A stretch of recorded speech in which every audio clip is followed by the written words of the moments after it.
What's up guys, welcome back. My name is Charles, owner of mXrevival and mXrevival.com, and today we are jumping into a throwback build. I started this CR500 2 freaking years ago, so time and unforeseen circumstances have really limited this build, but it feels good to have everything pulled back out of storage and have it back on the chopping block again. Shooting for a little more consistency this time, and as you guys can see, I have been vapor blasting CR500 parts like an absolute madman. Another next step of mine is to restore and replate all of the factory hardware, which as you can see is badly corroded and rusted. But for today, we're gonna get our swing arm fixed up, vapor blasted, anodizing stripped, and looking like the other parts that are already done on the bench. I spent a couple hours this weekend scrubbing off all the existing dirt and grime from this swing arm. The swing arm is in really good condition. Almost good enough to just leave alone and put back in the bike. You guys can actually also check this stuff out on Instagram. I've been having a lot of fun making cool reels, and it's down to the nitty-gritty stuff, more the day-to-day behind-the-scenes look. So check that out when you have some free time. But anyway, like I said, the swing arm is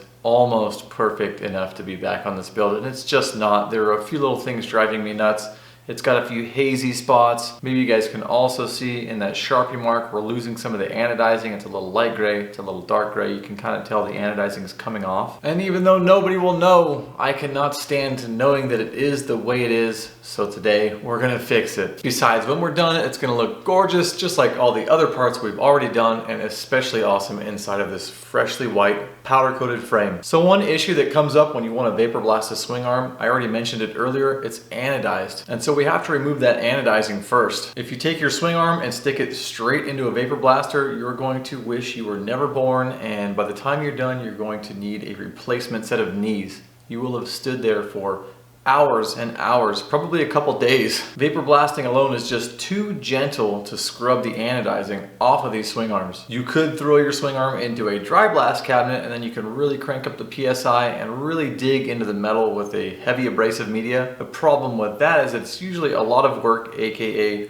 more time. You save time by stripping the part fast, but now the surface isn't going to shine up like it would have if you would have just gently strip the anodizing off, and that's what we're going to do today. The dry blaster ends up taking the surface finish too far away from where it needs to be for the vapor blaster to do what it does, which is really shine things up and polish things up, and you get that brilliant shine out of it. So while you might be saving time by stripping, you're kicking yourself in the ass and adding time later if you have to bring the metal base finish back up to snuff for the vapor blaster to do its thing. It works, but you're not going to end up with the same shine that you've seen on these other parts, and that hopefully we're going to get out of this swing arm today. So today guys, you're going to see just how easy it is to strip anodizing off of just about anything. Huge thanks to my buddy David Throwback Allen. You guys know him as Throwback MX on Instagram, for helping me square this away some time ago. We're gonna be using my big stainless steel custom dunk tank for this swing arm, and we'll also be adding a little bit of lye and water into this dunk tank, and the lye is going to do all the work for us. It's also going to produce a really cool chemical reaction, so you guys will see that in just a second. And don't worry, as always, the link to the lye will be in the description below for you. All right guys, it's time to get this sucker into the lye bath so we can get this anodizing softened up and then easily stripped in the vapor blasting cabinet. We're gonna go ahead and get ready to throw this thing into my dunk tank. I've already started to fill it up with a little bit of water. This is hot water from the house, doing a couple shuttles of that. And then you're gonna wanna do this outside because there is some off-gassing involved and not necessarily good for you to breathe. So we're gonna go ahead and top this thing off and throw a little bit of lye in there and get going.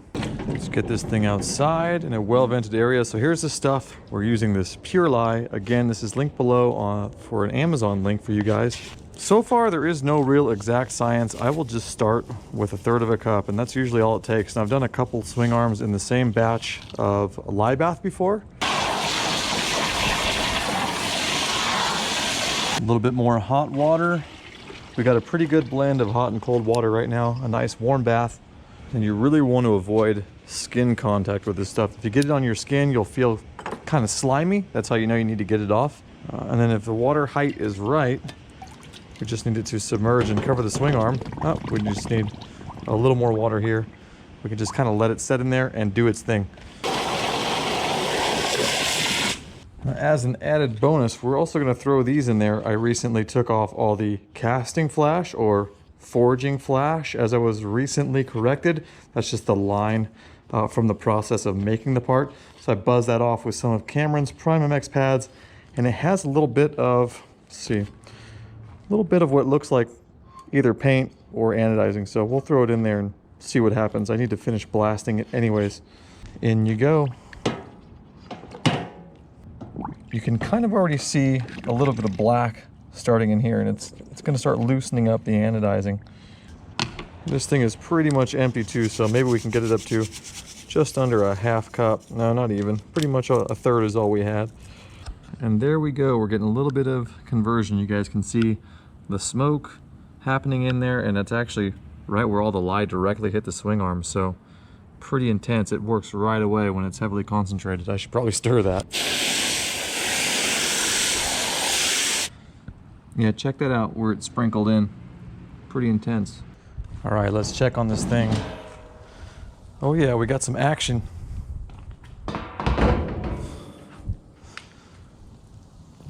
There you go. See, everything's turning black. The lye is starting to really dig into that anodizing.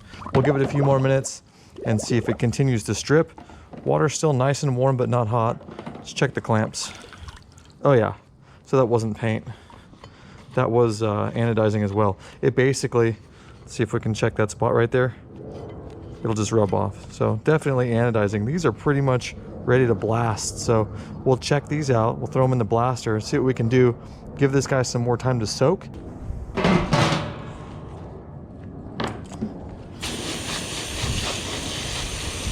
Send her on in, see what we can do. All right, one more little before shot.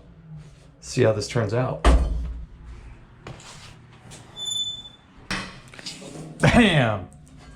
Ooh, man. That is looking good. Oh yeah. Right at home with the rest of the bits. Don't worry, I'm gonna show you guys some actual vapor blasting. We're not gonna blow our wad on a triple clamp. All right, let's check on this thing. There we go. That is what I'm looking for. This also serves as like a roadmap when you are blasting. You can see exactly where you need to go and what's left to do. Totally awesome. So this is pretty much ready to go. We're gonna rinse it off and then we're gonna throw it in the vapor blaster.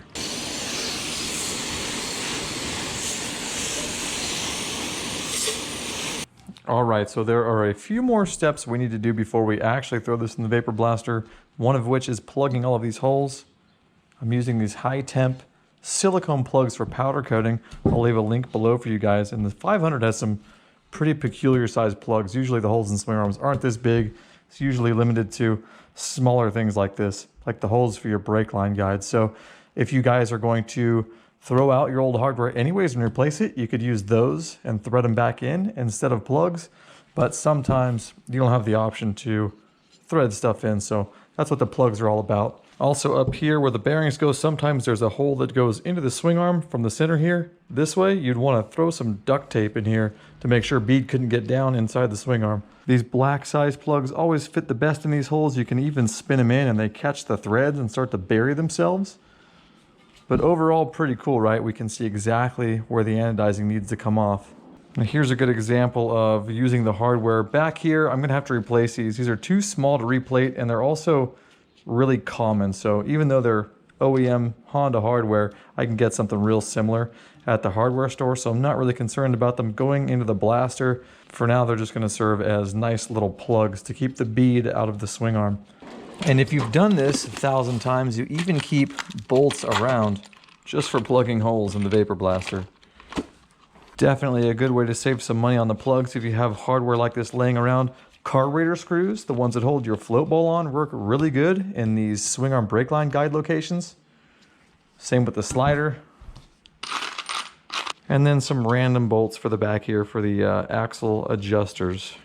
Whatever keeps the bead out, that's all that matters. All right guys, so with that said, and this swing arm fully plugged, let's go ahead and get this thing into the vapor blaster. Let's get this nasty old anodizing off and get that thing looking perfect.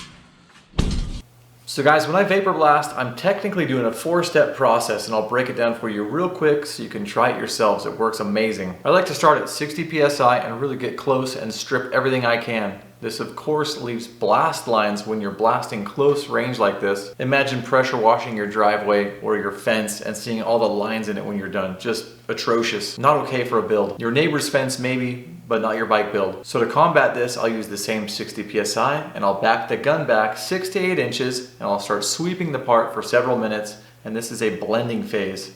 And you'll know you're done when you have no more lines or inconsistencies whatsoever in the part. Step 3, you're gonna lower the blast cabinet pressure as low as it will possibly go. Then you go ahead and redo the entire part, nice and slow, close range. Things will really start to shine up at this point. Step 4, I go ahead and do the same exact blending phase. I pull the gun back 6 to 8 inches at the ultra low PSI, and I sweep the part for several minutes. At this point, it's going to get as bright as it absolutely can get. And if your pieces aren't coming out amazing, you need to take a few steps back and look at your base prep. Everything you did before you ever even started blasting. It just takes a lot of practice. I've been practicing for a couple of years now. I have a lot more to learn, and I promise you'll get there as well if you haven't made it yet.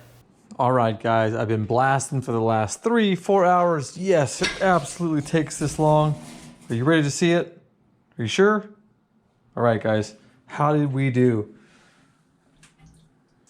Oh, gotta dry her off.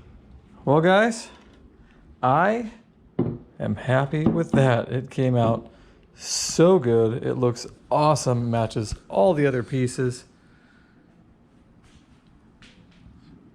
Just gorgeous. Really stoked on that.